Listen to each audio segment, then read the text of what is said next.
शहादत मिल सके। केस पहले दायर हुआ है और शहादत अभी बनाई जा रही है। उन्होंने इस पे बहुत ही अफसोस का इजहार किया और उन्होंने कहा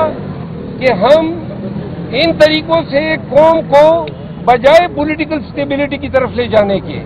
और बजाय रूल ऑफ लॉ की तरफ ले जाने के वो काम कर रहे हैं जो दुश्मन कोई कर सकता है। उन्होंने ढाका की मिसाल दी कि ढाका में अवाम जो थे वो बता रहे थे कि 25 तारीख को जो है वो ऑपरेशन शुरू हुआ और 23 तारीख को वो अंडर 19 टीम में थे तो वापस आए। उन्होंने कहा मैंने अपनी आंखों से देखा कि जब आप इन मेजॉरिटी पार्टी को माइनस करते हैं तो लोगों का रद्द-ए-अमल क्या होता है। तो जो पाकिस्तान की वाहिद आजकल फेडरेशन की जो अलामत बनी हुई है जिसके तमाम सूबों में वोट्स हैं, अब आप इस तरीके से इस पार्टी को जो है माइनस करने की कोशिश कर रहे हैं और उनके जो लीडर हैं उनकी आइली या दवाजी जिंदगी पे आप सवालिया निशान खड़ा करने के लिए गिरावट के इस इस सतह पे पहुंच चुके हैं। उन्होंने अली नवाज अवान की जिस अंदाज में गिरफ्तारी हुई इसकी शदीद अल्फाज में मजम्मत की कि तो पहले उनका कारोबार खत्म किया गया, फिर उनका घर गिराया गया और फिर इनकी गिरफ्तारी के बाद जो है इनको ले जाके तहरीक इस्तेकाम के हवाले कर दिया गया। उन्होंने कहा कि तहरीक इस्तेकाम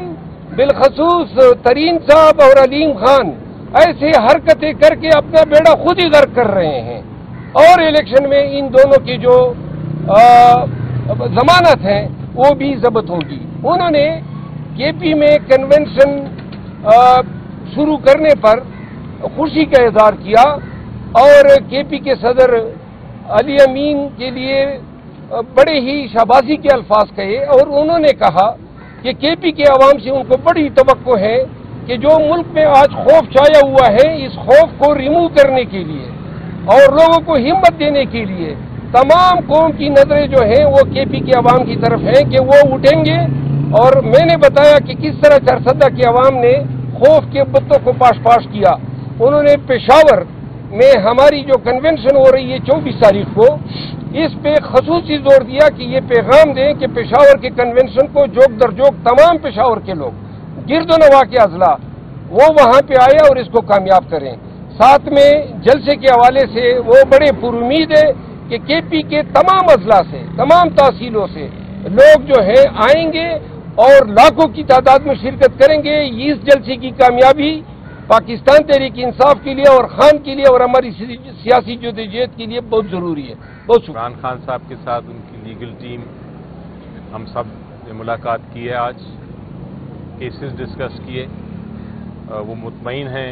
कारकर्दगी से जो इस तरह केसेस चल रहे हैं। उसके साथ साथ उन्होंने पॉलिटिकल और सियासी मसाइल भी डिस्कस किए और एक सबसे अहम जो अनाउंसमेंट उन्होंने कहा है कि आप कर दें जो आज हम कर रहे हैं वो ये है कि चूँकि इलेक्शन फरवरी में आ रहा है तो उन्होंने पार्टी की तरफ से डायरेक्शन दिया है कि अब जलसे जुलूस इलेक्शनरिंग जो कन्वेंशंस हैं उसकी कार्रवाई फ़ौरन शुरू कर दें। फ़ौरन का मतलब है कि आज से ही शुरू कर दें। तो ये एक बड़ी अहम अनाउंसमेंट है और मेरा ख्याल है पहला जलसा जो है वो पेशावर में होगा फर्स्ट वीक ऑफ दिसंबर में और उसके बाद पीटीआई पूरे पाकिस्तान में जो इलेक्शन का शेड्यूल है उसके मुताबिक अपनी इलेक्शन कैंपेन भरपूर तरीके से शुरू कर देगी। और हमें इंस्ट्रक्शंस ये भी दे दी गई हैं कि अगर इसमें कोई मुदाखलत हुई और इलेक्शन कमीशन ऑफ पाकिस्तान या जो केयर टेकर हुकूमतें हैं उन्होंने किसी किस्म की रुकावट पैदा की तो फिर हम सुप्रीम कोर्ट तक رجوع کریں گے فوراً، کیونکہ یہ ہر سیاسی جماعت کا ایک بنیادی حق ہے کہ وہ الیکشن میں بھرپور طریقے سے حصہ لے سکے۔ جی، آج جیل پریمیسز کے اندر ابو اسناد ذوالقرنین صاحب کے پاس آج دو مختلف مقدمات کی سماعت ہوئی۔ ایک تو عمران خان صاحب کی عبوری ضمانت تھی 3 مقدمات میں، جو کہ اسلام آباد ہائی کورٹ نے دوبارہ وہ بیل اپلیکیشنز ان کی ریوائیو کی۔ حسنات ذوالقرنین صاحب نے ہی یہ ضمانتیں آج سے تقریباً 2 ماہ پہلے عمران خان صاحب کے پیش نہ ہونے پر ڈسمس کی تھیں، جسے اسلام آباد ہائی کورٹ کے ڈویژنل بینچ نے ان 3 مقدمات کو بحال کیا، اور آج ان تینوں عبوری ضمانتوں پہ، جو کہ دہشت گردی کے مقدمات تھے، اور اس پہ بیسکلی الزام یہ تھا کہ اسلام آباد کے مختلف حصوں میں عمران خان صاحب کی انسٹیگیشن پر،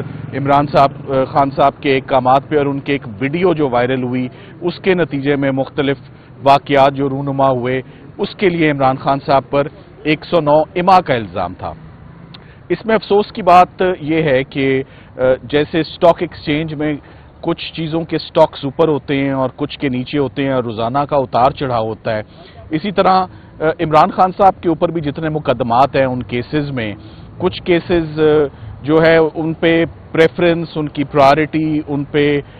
جو دھیان ہے وہ سرکار کا اور پروسیکیوشن کا زیادہ ہوتا ہے اور کچھ پہ کم ہو جاتا ہے۔ سو آج کے تینوں مقدمات میں جو ضمانتیں تھیں، ضمانت کی پرائرٹی ہوتی ہے، ضمانت کی پریفرنس ہوتی ہے، وہ لبرٹی کا کوسچن ہوتا ہے۔ سو تینوں ضمانتوں میں پروسیکیوٹر صاحبان نے آنے کی زحمت ہی نہیں کی،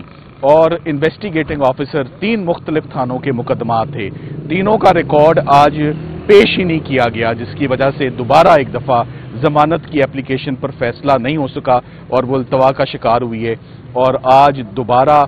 یہ بیل اپلیکیشنز پرسوں کے لیے جو ہے یہ اب فکس ہوئی ہیں۔ ساتھ ہی ساتھ سائفر میں آج کی ڈیولپمنٹ یہی ہے کہ آج سائفر کیس میں